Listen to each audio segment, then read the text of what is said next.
은하수 58일 오늘의 글 제목은 나는 교회에 다니지 않기 때문에 내 복은 없는 모양이다 입니다. 왜 기근이는 엉뚱한 생각만 하는 것일까요? 소식적부터 만화책, 동화책을 많이 보았습니다. 동화, 만화의 주인공처럼 유행을 생각하고 있는 것입니다. 하늘에서 돈이 떨어지거나 또는 목사님이 무엇을 주어야만 복을 받는 것이라는 생각을 하고 있는 것입니다. 복 받은 것을 인정한 적도 있습니다. 어느 날 저녁에 교회에서 돌아온 가족들이 옷을 세 보따리를 가지고 왔습니다.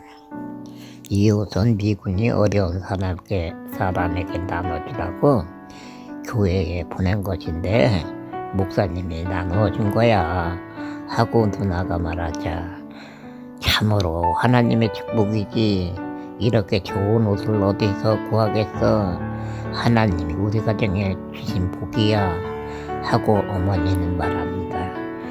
보따리 3개를 풀어놓았습니다. 잠을 자다 깨어난 기근이 두 눈을 크게 뜨고 일어나 앉아서 바라봅니다. 이렇게 많은 옷은 처음 보기 때문입니다. 가족들이 옷을 입어보며 좋아합니다. 아버지도 2-3개 입어봅니다. 알록달록한 옷, 웃음이 가득한 가족들이 좋아하는 것을 처음 봅니다. 와, 옷을 많이도 선물 받아왔다. 공짜로 준 것이라고? 그러면 하나님이 준 복이 맞는 것이네. 아버지 엄마가 나보다 아는 것도 많은데 하나님이 복을 받아서 살아가고 있다고 했는데 오늘은 옷을 이렇게 공짜로 많이 가져왔으니까 하나님이 주신 복이 틀림없는 것이네. 속으로 중얼거리며 흐뭇한 표정으로 바라봅니다. 미국 사람은 하나님을 잘 믿고 잘 먹고 살기 때문에 키도 크다고 했습니다. 옷도 크기 때문에 가족에게 맞지는 않습니다. 그러나 옷이 귀하던 시대입니다. 가족들에게 알록달록한 옷들이 예쁘고 고급스럽게 보일 뿐입니다. 내 것은 없네. 목사님은 내가 교회에 다니지 않으니까 생각도 하지 않았겠지. 나도 하나라도 있으면 얼마나 좋았을까. 속으로 중얼거립니다. 가족들이 부럽습니다. 키가 작은 기근이 아무리 눈여겨보지만 작은 옷은 없습니다. 미국에도 아이들이 있을 텐데 작은 옷은 보이지 않습니다. 나는 교회에 다니지 않기 때문에 내 복은 없는 모양이다 하고 생각했습니다. 서운합니다. 누워서 잠을 청합니다.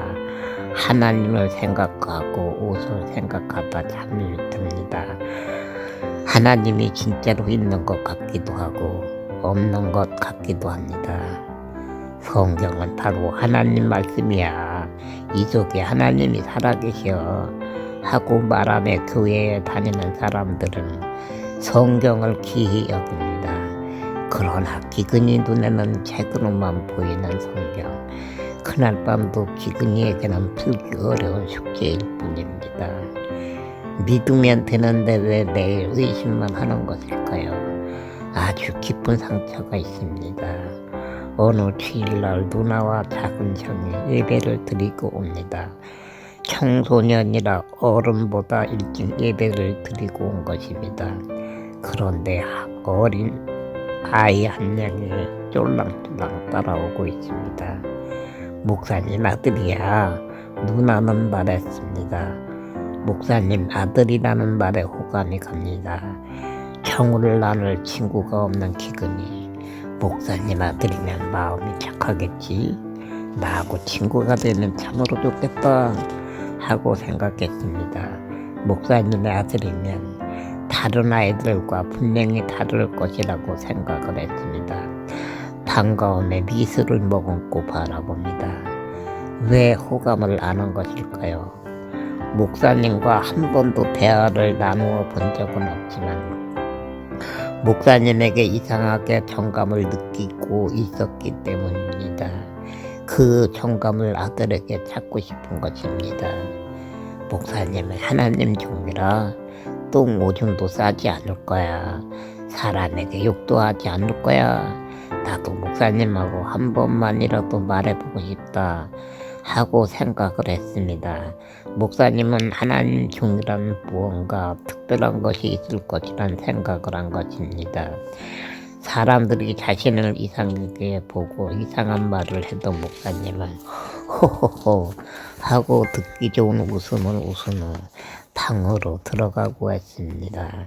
단 한 번도 이상한 눈빛으로 본 적이 없고 이상한 말을 한 적이 없습니다. 그래서 목사님은 무언가 다른다는 생각을 하고 있었는데 아들이 온 것입니다. 목사님 아들은 작은 형 친구입니다. 하하하 정말 쬐끄맣다.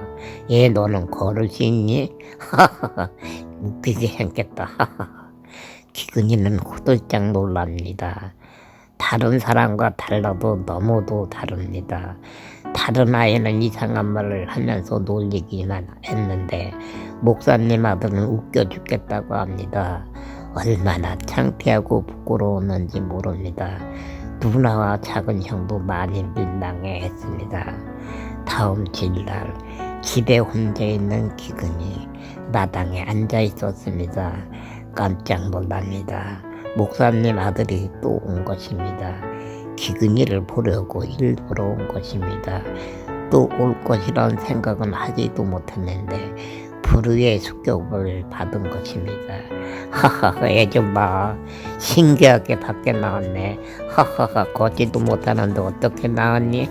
하하 기어 나왔니? 아니면 뭉쳐서 나왔니? 너는 정말로 이상하게 생겼다.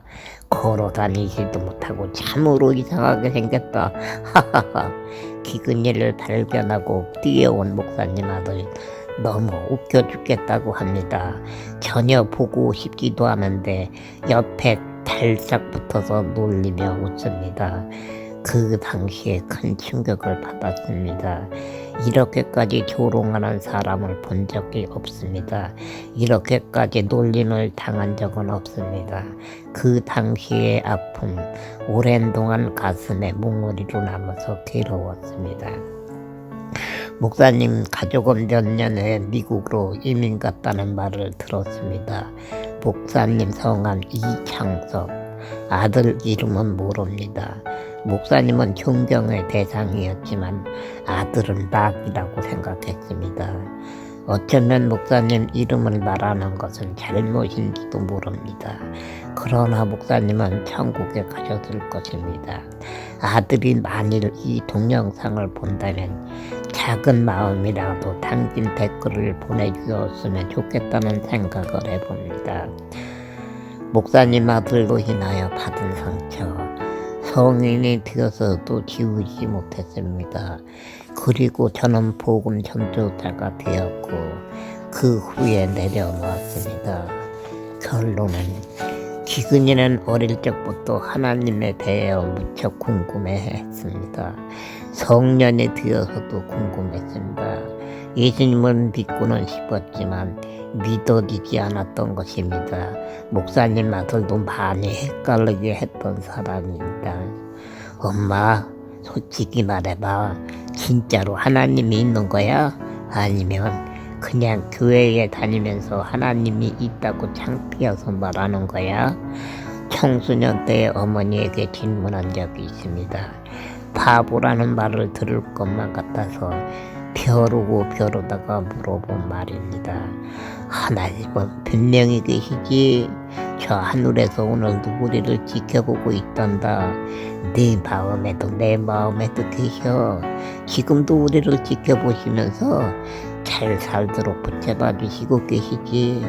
착한 마음으로 살면 하나님과 더욱 가까워지지. 무르나 마나 하나님 편입니다. 보이지도 않는데 하늘에서 늘 지켜보고 계신다고 말합니다. 기근이는 하늘을 바라봅니다. 그럼 왜 하나님이 있는 것일까? 중얼거리며 하늘을 한동안 바라봅니다. 크고 작은 구름만 소리 없이 흘러갈 뿐입니다. 하나님 모습은 전혀 보이지 않습니다. 어머니 마음에도 기근이 마음에도 있다고 했습니다. 어머니 가슴도 자신의 가슴을 쳐다봅니다. 아무것도 보이지 않습니다. 왜 기근이는 이토록 하나님을 보기를 원하고 있는 것일까요? 하나님을 보면 소원이 이루어진다고 했는데 내 몸도 다른 사람처럼 건강하게 해줄 수 있을까? 하나님께 부탁해보고 싶다 하는 생각을 늘 가지고 있었기 때문입니다. 기근이는 자나깨나 건강한 몸을 가지는 것이 소원이었기 때문입니다. 하나님이 내 몸 어딘가에 계실지도 모른다 하는 생각에 가슴과 배에 손을 얹고 하나님을 감지해 보려고 여러 번 시도해 보기도 했습니다. 그러나 한 번도 하나님을 느껴본 적이 없습니다. 사람 마음은 도대체 어디 있는 것일까? 혹시 내 배에 있는 것일까? 아니면 내 가슴에 있는 것일까? 사람들이 말하는 마음. 그러나 마음이 무엇인지 모르는 기근이 마음이라도 찾아보고 싶었습니다. 마음을 찾으면 하나님은 만날 수 있을 것 같았기 때문입니다. 59회에 계속됩니다.